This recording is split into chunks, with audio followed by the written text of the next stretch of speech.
conocer muy bien. Si nosotros nos vamos a dedicar a trabajar con algún tipo de microorganismo, debemos de saber todos estos aspectos. Debemos de conocer que la temperatura les afecta mucho, si no les damos la temperatura adecuada, que el pH también les afecta muchísimo, la osmolaridad también, la disponibilidad de oxígeno. Al menos esos 4 factores deben de conocer ustedes que les va a afectar mucho el crecimiento. Ustedes van a trabajar con un microorganismo, siempre los deben de tener en mente. Si lo van a depositar en un medio de cultivo, al microorganismo, ustedes deben de tener la seguridad de que el pH, si es un microorganismo que se desarrolla a un pH neutro, ustedes deben de considerar, deben de checar, ¿verdad? Que su medio de cultivo, ¿sí? Ya preparado, medirle el pH y que tenga un pH cercano a la neutralidad, ¿verdad? Que a la hora de incubar estén seguros de que la incubadora tiene la temperatura adecuada, la que necesitan. Entonces es bien importante que siempre lo tomen en cuenta, ¿verdad? Porque son factores que deben de considerarlos ustedes cuando va a crecer. Y el día de hoy vamos a hablar un poquito, no nos podemos extender demasiado, pero vamos a hablar un poquito acerca de lo que es el pH y la osmolaridad. Entonces vamos a escuchar un poquito la clase y viene un video, sí, que es de repaso. Está muy bien el video, pero viene en inglés. Pero realmente, si necesitan, yo les puedo ir explicando un poquito. Si no, léanlo. A veces no es necesario todo lo que estamos escuchando, simplemente los tubos que nos ponen, los crecimientos, cómo le afecta el pH o la osmolaridad a las poblaciones, ahí lo van a ver. Igual que el video pasado donde vimos lo de la temperatura, vamos a ver también un video de pH y de osmolaridad. Permítanme tantito para ponerles la clase.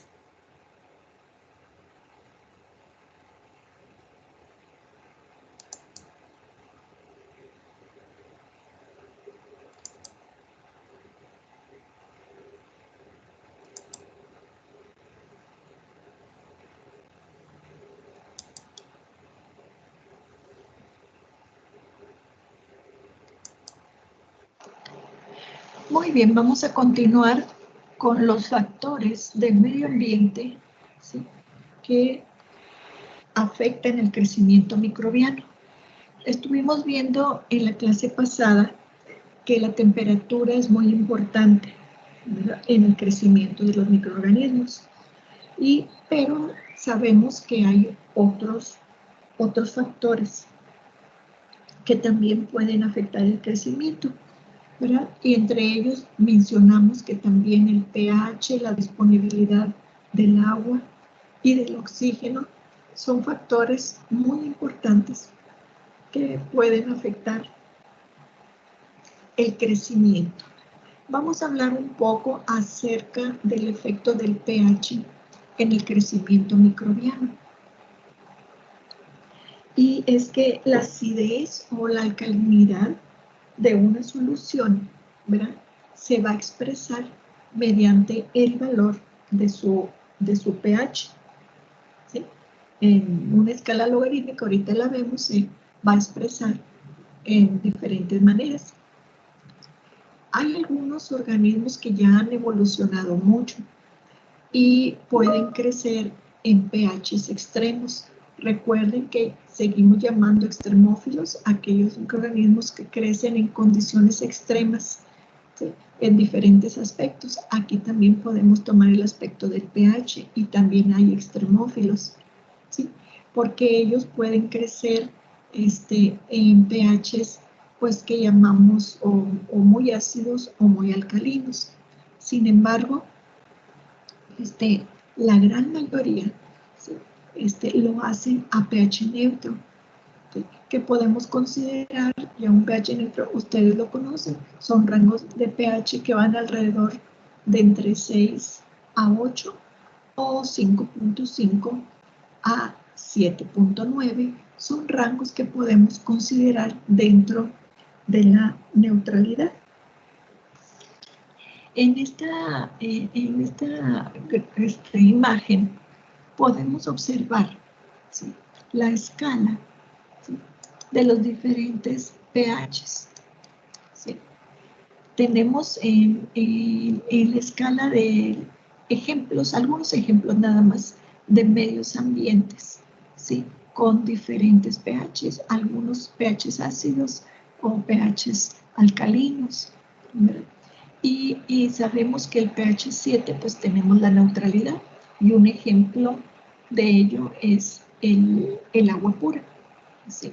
Considerando como el pH 7 el pH neutro o el de neutralidad, ¿verdad? Muy bien, ahora tenemos por arriba del pH 7, ¿sí? Tenemos pH 8, 9, 10, 11, 12. Estos van a ser medios ambientes alcalinos, y los microorganismos que pueden desarrollarse o que requieren de medios ambientes alcalinos les vamos a llamar alcalófilos. ¿Sí? Y aquí vemos cómo va incrementándose el pH.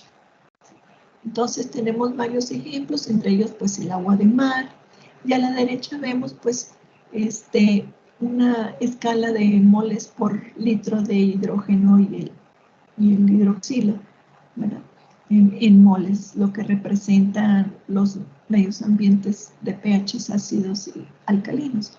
Entonces tenemos el agua de mar y algunos otros ejemplos de suelos naturales que son muy alcalinos, lagos alcalinos, algunas soluciones de detergentes también son, la mayoría son soluciones alcalinas y así, etcétera. La lima. Pero a medida que baja el pH de 7 a 6, 5, 4, 3, 2, 1, ¿sí? El ambiente decimos que es ácido, el pH es ácido, y los microorganismos que se desarrollan en estos medios ambientes, ¿sí? Les llamamos acidófilos. Acidófilos. Entonces podemos tener microorganismos que se desarrollan a pH 7, pero que también pueden hacerlo a pH un poco ácido o también un poco alcalino, ¿verdad? Sin embargo, la mayoría de los microorganismos, pues, les decía, se desarrollan a pH 7 o cercano a la neutralidad.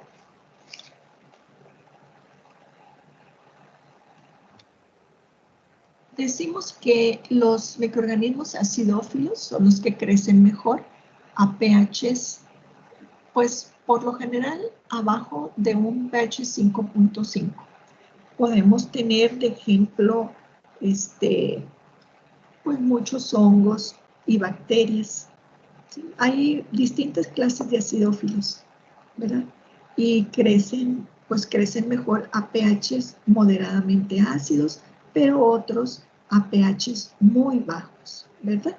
Entonces, como decía, como ejemplos tenemos pues hongos y bacterias que crecen mejor a pH 5, ¿verdad? Inclusive más bajo de 5. Muy bien. Algunos son acidófilos obligados. Su membrana llega a destruirse si se coloca a este microorganismo acidófilo obligado en un pH neutro. Tenemos un ejemplo de un acidófilo, pero que es un termoacidófilo, ¿sí? Y es micrófilos, ¿sí? Que crece a un pH de 0.7, muy ácido, y a 60 grados centígrados. Decimos que es termoacidófilo. Este microorganismo vive en suelos termales ácidos. Se dice que con actividad volcánica. ¿Sí? Es muy importante, ¿sí? Este Picrophilus es una especie de arquea, ¿sí? Y por eso vemos esos extremos, ¿sí? Es de los extremófilos, de los termoacidófilos, ¿sí? Extremófilos, ¿sí? Por estas condiciones en las que se desarrolla. Y bien, por ejemplo, este microorganismo por encima de un pH de 4, ¿sí? Las células se lisan espontáneamente. Ya no pueden estar a un pH de 4. ¿Sí? Eso es interesante. Entonces, por eso es que Picrophilus debe de vivir en suelos termales que son ácidos y que son muy calientes.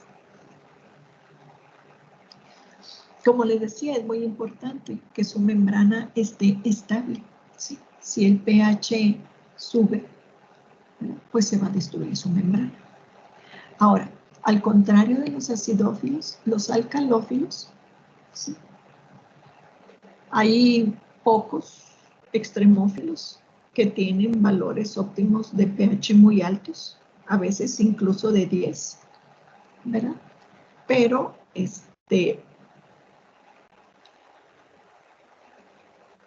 los organismos que tienen crecimiento óptimo a pH 8 o más, ¿sí? Son los que consideramos como alcalófilos.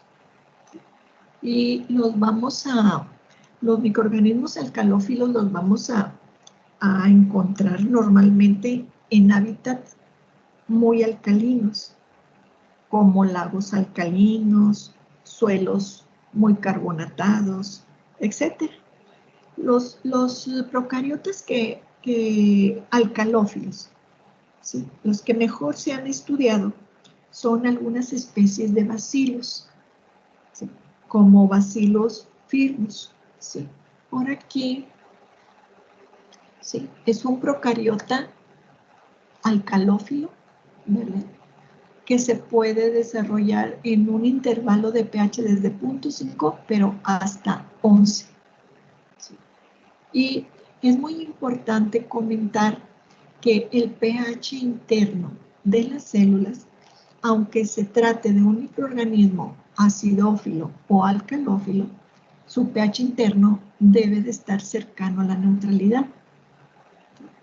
Por ejemplo, el pH interno que se ha encontrado más bajo, ¿sí? En el interior de algunas células, pues puede ir de 4.6 en los acidófilos y 9.5 en el caso de los alcalófilos, ¿verdad? Pero por lo general, sí, siempre es preferible para las células que su pH del citoplasma de su interior esté cercano a la neutralidad. Muy bien. ¿Y por qué? Porque es importante que esté cercano a la neutralidad.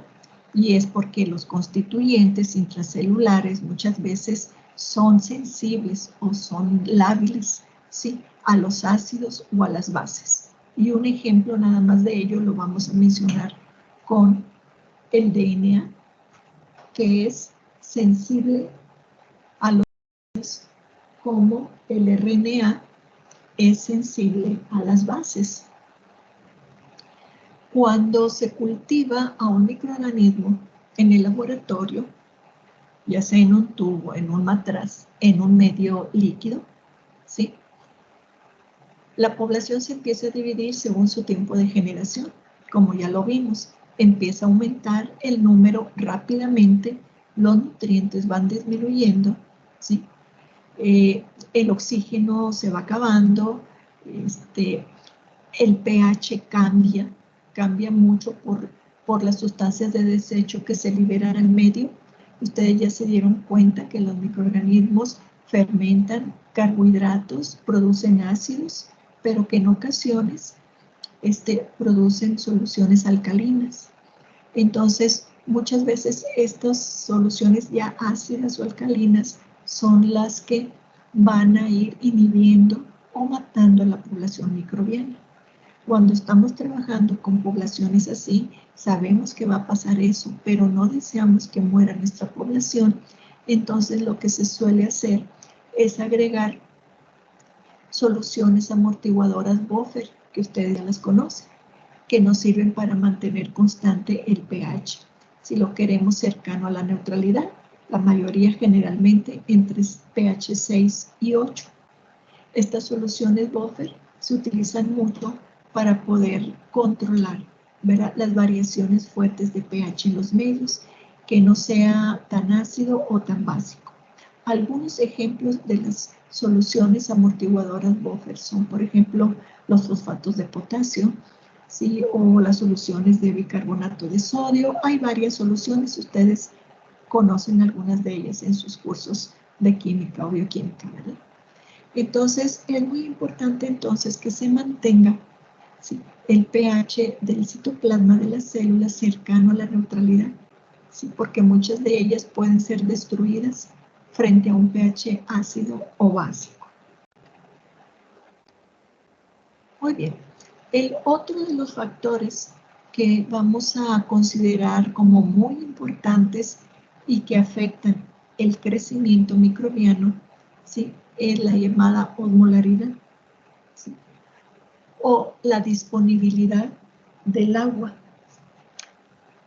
Sabemos que el agua es el solvente para la vida, ¿sí?, y la disponibilidad de agua es un factor importante para el crecimiento de los microorganismos, ¿sí?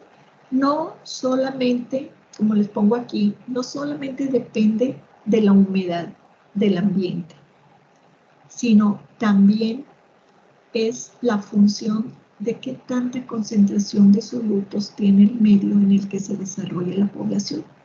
Sales, azúcares, nutrientes, etcétera, que estén disueltos en el agua. Entonces, todo esto es muy importante. ¿Por qué? Porque los solutos captan agua y la dejan menos disponible para los organismos. Esto es bien importante que lo comprendan desde ahorita, ¿sí? O sea que la disponibilidad del agua no es nada más, estamos hablando de sí, la humedad, qué tan húmedo está el ambiente. No, qué tantos solutos tiene disuelto el ambiente en donde se va a desarrollar la población de microorganismos, ¿sí? Por esto que les pongo aquí, porque los solutos captan agua, ¿sí? Y entonces la van a dejar menos disponible. Entonces, mientras más solutos tenga, ¿sí?, el agua o el medio donde se va a desarrollar la población microbiana, mientras más solutos tenga, ¿sí?, va a haber menos agua disponible para los organismos. Bien.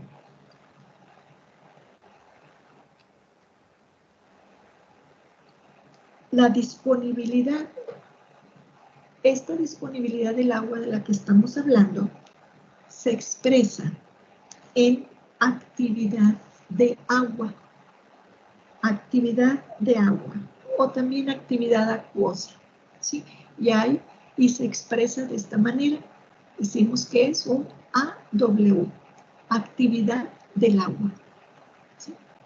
Disponibilidad biológica del agua está expresada en términos físicos, que no se nos olvide, AW, ¿sí?, es la actividad del agua. Sabemos que, muy bien, hay una definición, muchachos, de esto, de lo que es actividad del agua. Decimos que es el cociente entre la presión de vapor del aire en equilibrio con una sustancia o solución y la presión de vapor del agua pura. Bien,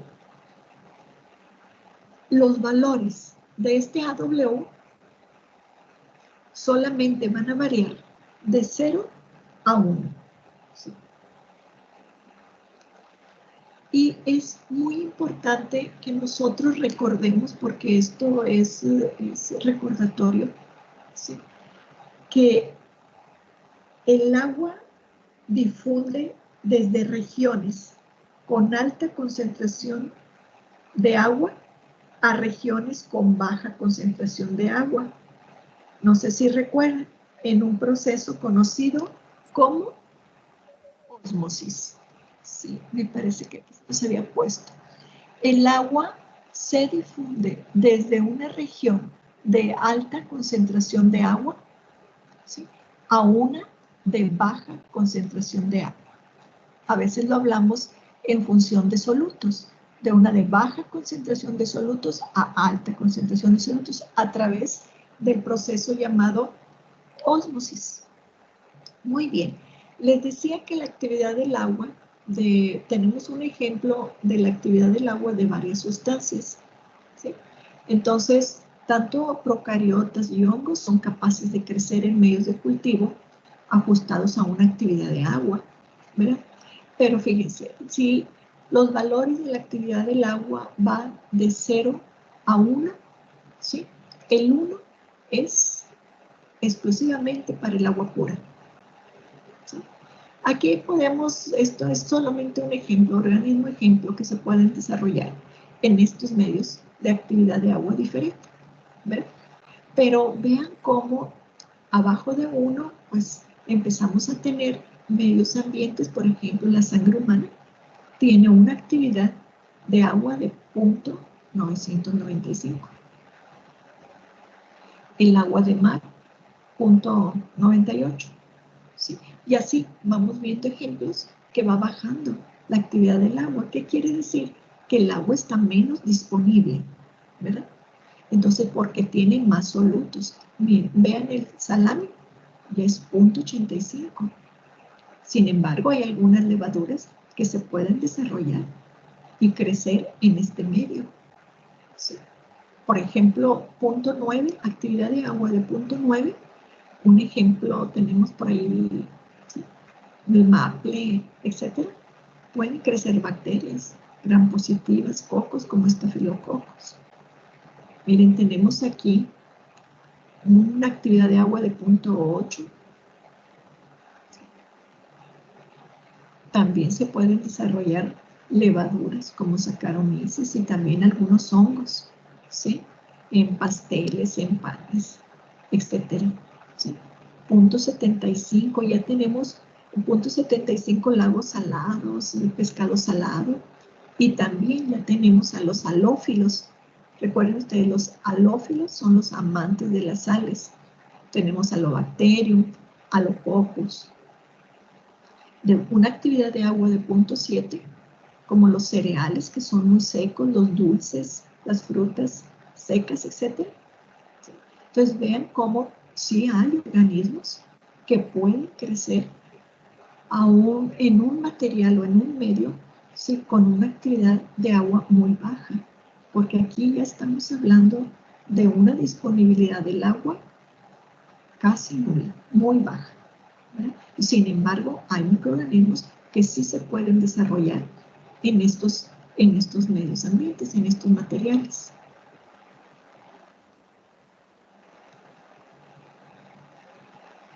Típicamente, muchachos, típicamente el citoplasma tiene una concentración más alta de solutos que en el medio ambiente.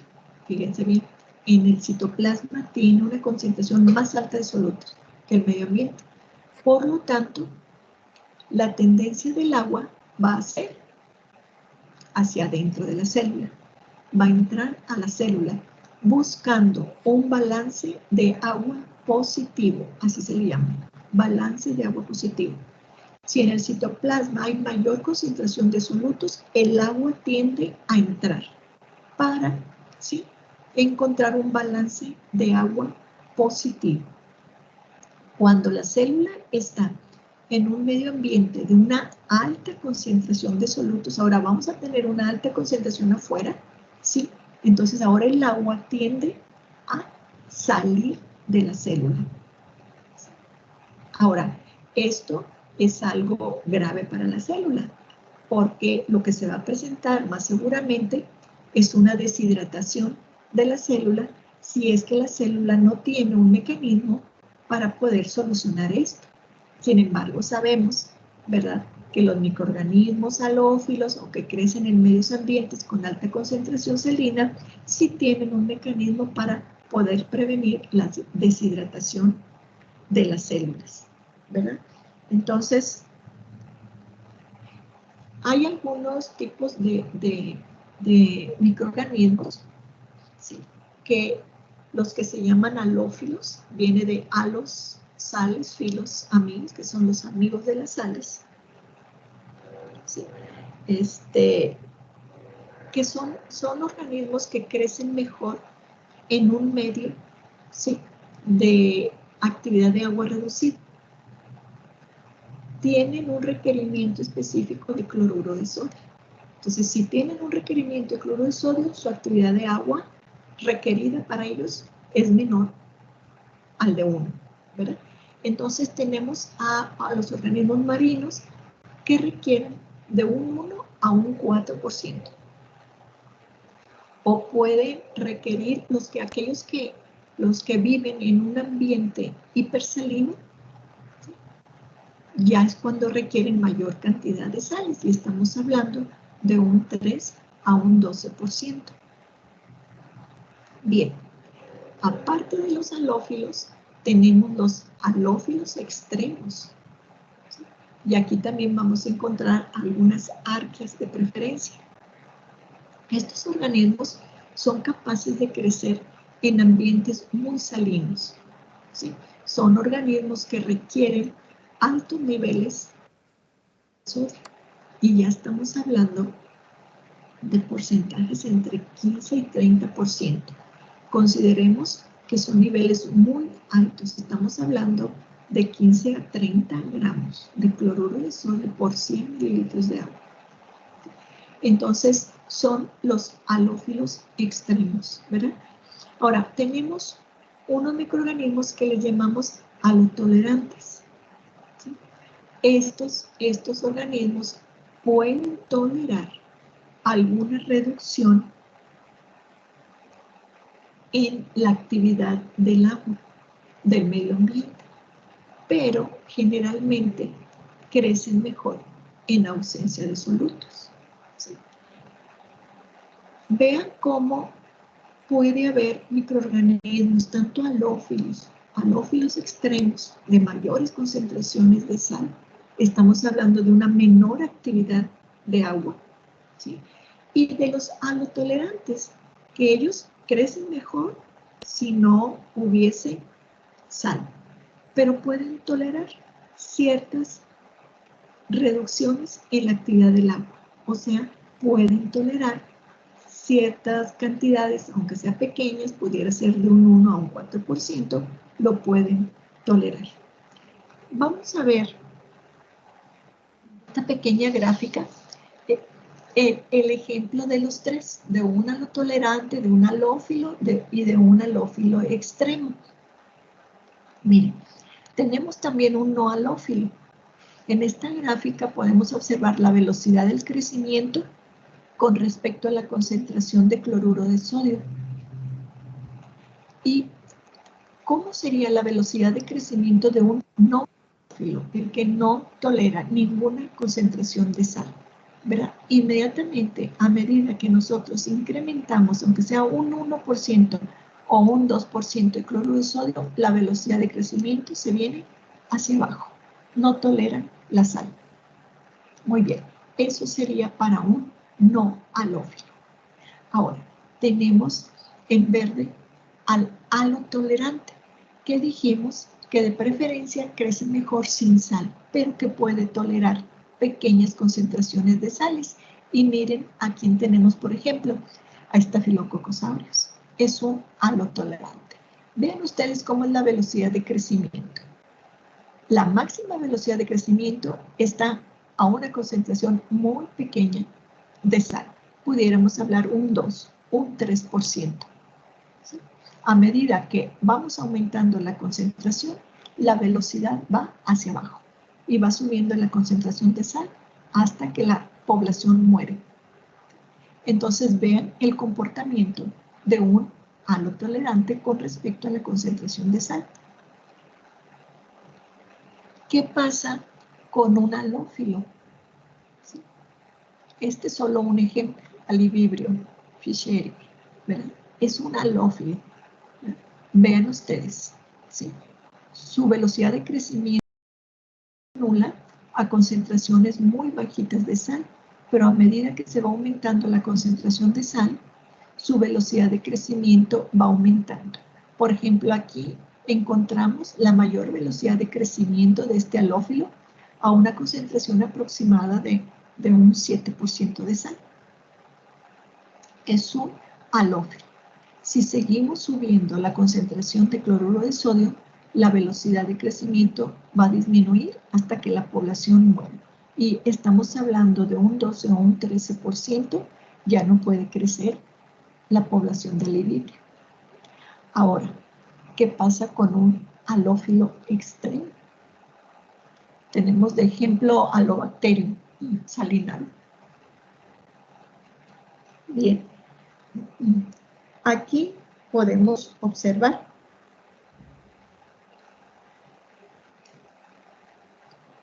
que la menor velocidad de crecimiento la tenemos a concentraciones alrededor de 10-12% de cloruro de sodio. Pero vean cómo va aumentando la velocidad de crecimiento a medida que aumenta la concentración de sales, ¿verdad? Es una concentración alrededor como de un 17% de cloruro de sodio, donde alcanza la mayor velocidad de crecimiento, ¿sí? Y a medida que se va aumentando más, en estos halófilos extremos a veces se mantiene la población, ¿verdad? Entonces, para ellos, ¿sí?, necesitan una actividad de agua mucho más baja, ¿sí?, que los anteriores. Entonces, aquí podemos ver muy claro cómo es su tolerancia a las sales y con respecto a la velocidad de crecimiento, ¿sí? Entonces, relacionemos actividad del agua. ¿Quién va a crecer a la menor actividad del agua? Pues los halófilos extremos, después los halófilos y los halotolerantes.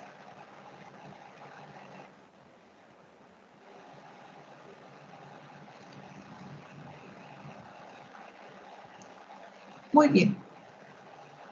Tenemos que hay también microorganismos, organismos que viven en ambientes con alta concentración de azúcares.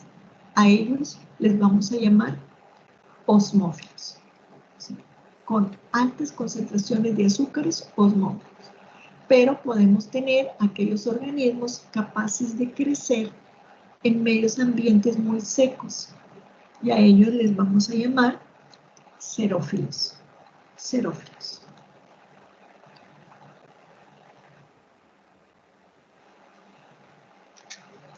Cuando un organismo se transfiere de un medio con un AW alto, ¿sí?, recordemos cómo era el AW alto. Si a un microorganismo lo vamos a transferir de un AW alto a otro con AW bajo, ¿sí?, este va a mantener el balance positivo, ¿sí?, aumentando su concentración interna de solutos. O sea, ¿cómo lo puede hacer? Sabemos que si un organismo requiere de un AW alto para poder crecer y lo llevamos a un medio con un AW bajo, no va a ser posible, ¿sí?, su velocidad de crecimiento ni su vida, porque requiere de mayor cantidad de agua en su interior. Tienen sus mecanismos ellos para poder encontrar ese balance positivo de agua. Y una de esas formas, de esos mecanismos, fíjense, es aumentando la concentración interna de solutos. ¿Para qué aumentan su concentración interna de solutos? ¿Sí? Bueno, primero, ¿cómo lo hace? ¿Cómo aumenta la concentración de solutos? Primero, los puede bombear, sí, del exterior hacia el interior de la célula. Bombea solutos, ¿verdad? Otra forma, los puede sintetizar, ¿sí? Sintetiza solutos citoplasmáticos, lo puede hacer, ¿sí? Entonces, ¿por qué es importante? Dije, la célula tiene una mayor cantidad de solutos en su interior, ¿sí? El agua, ¿hacia dónde se va a mover? Se va a mover hacia el interior de la célula. Entonces, para eso, sí, trata de aumentar la concentración de solutos en su interior, bombeándolos o sintetizándolos, para que el agua de afuera tienda a entrar a la célula. Les llamamos solutos compatibles a los compuestos usados por la célula para contrarrestar la baja actividad de agua en su medio ambiente. ¿Sí? Estos solutos compatibles son moléculas orgánicas muy solubles en agua. Podemos hablar de azúcares, de alcoholes, la glicina, son muy importantes. Entonces la célula los puede sintetizar, ¿verdad? Y aumentando el número de solutos en el interior, es como el agua del exterior va a entrar a la célula. Aquí tenemos algunos ejemplos, ¿sí?, de solutos compatibles, así se les llama, solutos compatibles de los microorganismos. Entonces, tenemos diferentes tipos de organismos, ¿verdad? Y quiero que vean estos, ¿cuáles son los solutos? ¿Verdad? Nos ponen la fórmula química de algunos de ellos nada más, ¿sí? Y la actividad de agua a la que corresponde, ¿sí?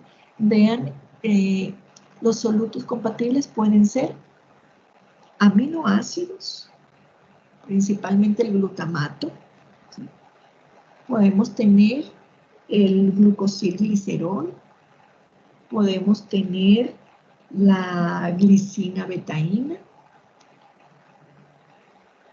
aquí también podemos tener el cloruro de potasio, el glicerol, todos ellos, ¿sí?, son solutos compatibles que las células pueden sintetizar, ¿sí? Y algunos organismos aquí los tenemos, ¿sí? Las bacterias no fototróficas, ¿sí?, las cianobacterias marinas, ¿sí?, algas marinas. Las cianobacterias del lago salado sintetizan glicina betaína, ¿sí? Los halofílicos, ¿sí?, aquí los tenemos también. Bacterias púrpuras, fototróficas, anoxigénicas y halofílicas. Vean ustedes cómo, o sea, las células tienen una forma para equilibrar, para encontrar, ¿sí?, el equilibrio, ¿sí?, del agua positivo, ¿verdad?, cuando la concentración de solutos aumenta.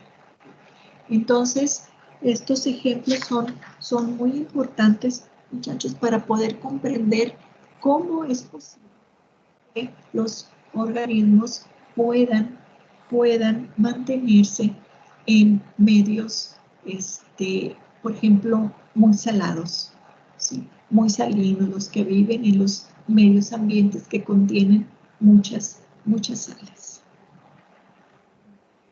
Muy bien, muchachos, entonces la clase de hoy hasta aquí la vamos a terminar.